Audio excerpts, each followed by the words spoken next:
മാനസാന്തരത്തിന്റെ സുവിശേഷം പ്രസംഗിച്ചുകൊണ്ട് മിശിഹായിക്ക് വഴിതെളിച്ച സ്നാപക യോഹന്നാന്റെ ജനനത്തെക്കുറിച്ചുള്ള ഗബ്രിയേൽ ദൂതന്റെ അറിയിപ്പാണ് മംഗലവാർത്താ കാലത്തിന്റെ ആദ്യ ഞായറാഴ്ച ധ്യാന വിഷയമാകുന്നത്. പുരോഹിത കുടുംബത്തിൽപ്പെട്ടവരാണ് സക്കറിയായും എലിസബത്തും. അവർ ദൈവത്തിന്റെ മുൻപിൽ നീതിനിഷ്ഠരും കർത്താവിന്റെ കൽപ്പനകളും പ്രമാണങ്ങളും കുറ്റമറ്റ വിധം അനുസരിക്കുന്നവരുമായിരുന്നു. എന്നാൽ പൂർവ്വപിതാവായ അബ്രാഹത്തെയും സാറയെയും പോലെ അവർക്ക് മക്കളില്ലായിരുന്നു. ഈ ദുഃഖം പേറി ജീവിച്ചിരുന്ന സക്കറിയായ്ക്ക് പുരോഹിത വിധി പ്രകാരം കർത്താവിന്റെ ആലയത്തിൽ പ്രവേശിച്ച് ധൂപം സമർപ്പിക്കാൻ കുറിവീണു. അക്കാലത്ത് രക്ഷകനായ മിശിഹായ്ക്കു വേണ്ടി ജനം ദൈവ തിരുമുൻപിൽ നിലവിളിച്ച് പ്രാർത്ഥിച്ചിരുന്നു.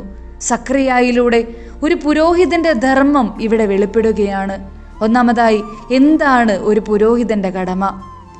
ജനത്തിന്റെ പ്രാർത്ഥനകളും നിയോഗങ്ങളും ദൈവ തിരുമുൻപിൽ അർപ്പിക്കുക. മീഡിയേറ്റർ ബിറ്റ്വീൻ ഗോഡ് ആൻഡ് മാൻ. സക്കറിയ മധുബഹായിൽ പ്രവേശിച്ച് രക്ഷകനു വേണ്ടിയുള്ള ദൈവജനത്തിന്റെ നിലവിളി ധൂപകലശത്തോടൊപ്പം അർപ്പിക്കുന്നു. ഒപ്പം മക്കളില്ല എന്ന തൻ്റെ നൊമ്പരവും. ജനത്തിന്റെ പ്രാർത്ഥനയും സക്കറിയായുടെ പ്രാർത്ഥനയും ദൈവം കേൾക്കുന്നു. ദൂതൻ അവനോട് പറഞ്ഞു, സക്കറിയ, ഭയപ്പെടേണ്ട, നിന്റെ പ്രാർത്ഥന കേട്ടിരിക്കുന്നു. ദൈവ തിരുമുൻപിൽ അർപ്പിക്കപ്പെടുന്ന നിലവിളികൾ കേൾക്കപ്പെടാതെ പോവുകയില്ല. ആശ്രയിക്കാനും കാത്തിരിക്കാനുമുള്ള വിശ്വാസവും പ്രത്യാശയും വേണമെന്നു മാത്രം. രണ്ടാമതായി നമുക്ക് കാണാനാകും അരുളപ്പാടുകളെ സംശയിക്കുന്ന പുരോഹിതനായ സക്കറിയ. അബ്രാഹത്തിന്റെ ജീവിതത്തിൽ സംഭവിച്ച സന്താന ഭാഗ്യത്തെയോർത്ത് തനിക്ക് ലഭിച്ച അരുളപ്പാടുകളിൽ ആനന്ദിക്കേണ്ടവനായിരുന്ന സക്കറിയ. എന്നാൽ അദ്ദേഹം ദൈവിക അരുളപ്പാടുകളെ സംശയിക്കുന്നു. ദൈവിക അരുളപ്പാടുകൾ പ്രഘോഷിക്കേണ്ട നാവ് സംശയമുന്നയിച്ചപ്പോൾ ദൈവം ഒരു തിരുത്തൽ നൽകുന്നു. ഇത് നിറവേറും വരെ നീ മൂകനായിരിക്കും. ദൈവത്തിന്റെ പ്രതികാരമല്ലിത്, മറിച്ച് ദൈവിക രഹസ്യങ്ങൾ ധ്യാനിക്കാനുള്ള സമയമാണിത്. സ്നേഹമുള്ളവരെ, ഇത് സക്കറിയ എന്ന പുരോഹിതന്റെ മാത്രം ജീവിതമല്ല, മറിച്ച് നമ്മുടെ ജീവിതം കൂടിയാണ്.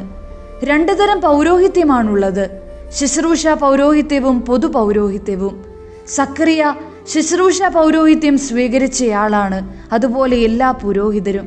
എന്നാൽ മാമോദീസ സ്വീകരിച്ച നാം ഓരോരുത്തരും സഭയുടെ പൊതു പൗരോഹിത്യത്തിൽ പങ്കുകാരാണ്.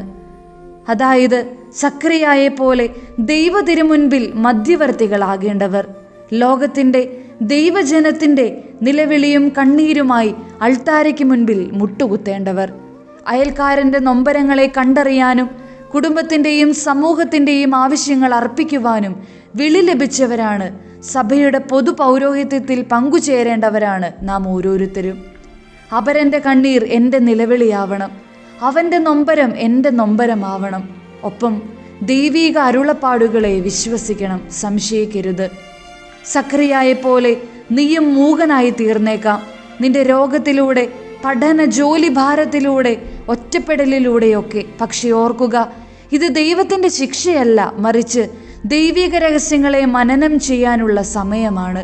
പ്രത്യാശയോടെ കാത്തിരിക്കുക. അപ്പോൾ മിശിഹായ്ക്ക് വഴിയൊരുക്കാനുള്ളവൻ നിന്നിലൂടെ നീയായി പുനർജനിക്കും. നമ്മെ ഓരോരുത്തരെയും നല്ല ദൈവം സമൃദ്ധമായി അനുഗ്രഹിക്കട്ടെ.